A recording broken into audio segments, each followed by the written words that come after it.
பிள்ளைங்கள ஸ்கூலுக்கு அனுப்புனதுக்கப்புறம் வண்டி எடுத்துகிட்டு கொஞ்சம் திங்ஸ் வந்து வாங்க வேண்டியது இருந்துச்சு. கடையில் போயிட்டு சில பல திங்ஸ் வந்து வாங்கிட்டு வந்து அது எல்லாமே எடுத்து அரேஞ்ச் பண்ணி வச்சாச்சு.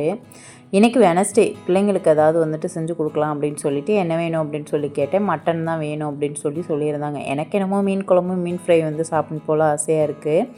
ஆனால் என்ன பண்ணுறது, குடும்பத் தலைவர் என்ன சொல்கிறாரோ அதுபடி தான் நம்ம வந்து கேட்டு நடக்கணும். பிள்ளைங்களுக்கு என்ன பிடிக்குதோ அதுதான் செஞ்சு கொடுக்கணும் அப்படின்னு சொல்லிட்டு சரி போங்கடா அங்கிட்டு அப்படின்னு சொல்லிட்டு அதுக்கப்புறம் பார்த்தீங்க அப்படின்னா மட்டன் வாங்கிட்டு வந்தாச்சு. சின்ன வெங்காயமும் ஊற வச்சுட்டேன்.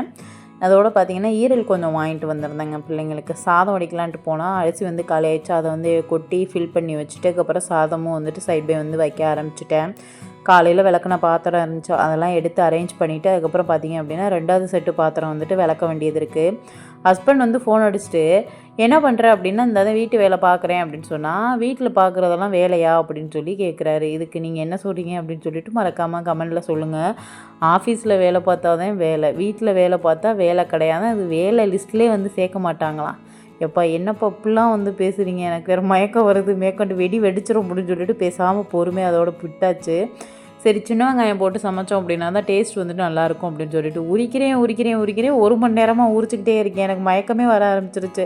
வெளியில் போனால் ஏதாவது ஜூஸ் இது குடிச்சிட்டாது வரணும், ஏதாவது சாப்பிட்டாது வரணும், எதுவுமே சாப்பிடல. சரி ஐஸையாவது போட்டு வைப்போம் அப்படின்னு சொல்லிட்டு ஐஸ் ட்ரேயில் தண்ணி எடுத்துகிட்டு ஃப்ரீசரை போய் திறந்தா அங்கே 2 ஸ்பூனு நட்டம் நிற்கிது. என்னடா பண்ணி வச்சுருக்கு நம்ம பிள்ளைங்க அப்படின்னு பார்த்தா நேற்று மீந்து போன சர்பத்தை தூக்கி கப்பில் ஊற்றி ஸ்பூனை போட்டு வச்சுருக்காங்க ஐஸ் மாதிரி. இவங்க வேறு சும்மா இருக்க மாட்டேங்கிறாங்க. சரி அப்படின்னு சொல்லிட்டு தாளிப்பெல்லாம் கொடுத்து மட்டனை போட்டு வதக்கிட்டு ஒரு 10 நிமிஷம் மூடி வச்சுருந்தேங்க. சைட் பை சாதமும் ரெடி ஆயிடுச்சு.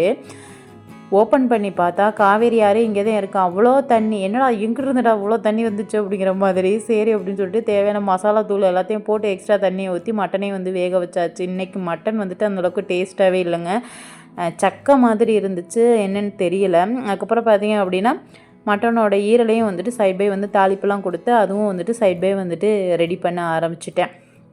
சரி அப்படின்னு சொல்லிட்டு பிள்ளைங்க ஈவினிங் வந்தால் பார்த்தீங்க அப்படின்னா சாப்பாடு என்ன இருக்குது அப்படிங்கிறத காட்டிலும் என்ன ஸ்நாக்ஸ் இருக்குது என்ன தீனி இருக்குது அப்படின்னு சொல்லி தான் அதிகமாக கேட்பாங்க. அதனால் பார்த்தீங்க அப்படின்னா வீட்டில் வந்துட்டு சேமியா முந்திரி கிஸ்மிஸ் வந்து இருந்துச்சு, அதை போட்டு பாயாசம் வந்து செஞ்சிடலாம் அப்படின்னு சொல்லிட்டு சேமியா பாயாசம் வந்து பால் ஊற்றி நான் வந்து செஞ்சு அதையுமே வந்துட்டு ரெடி பண்ணிட்டேன். இன்றைக்கி லஞ்சுக்கு வந்து பார்த்திங்க அப்படின்னா மட்டன் குழம்பு, அதுக்கப்புறம் பாயாசம், அதுக்கப்புறம் வந்துட்டு மட்டனோட ஈரல் வந்து வறுவல் வந்து செஞ்சுருந்தேங்க. மட்டன் குழம்பு நார்மல் தான், அந்தளவுக்கு டேஸ்ட் இல்லை, என்னன்னு தெரியலை. இந்த வீடியோ பிடிச்சிருந்துச்சு அப்படின்னா லைக் அண்ட் சப்ஸ்கிரைப். தேங்க்யூ.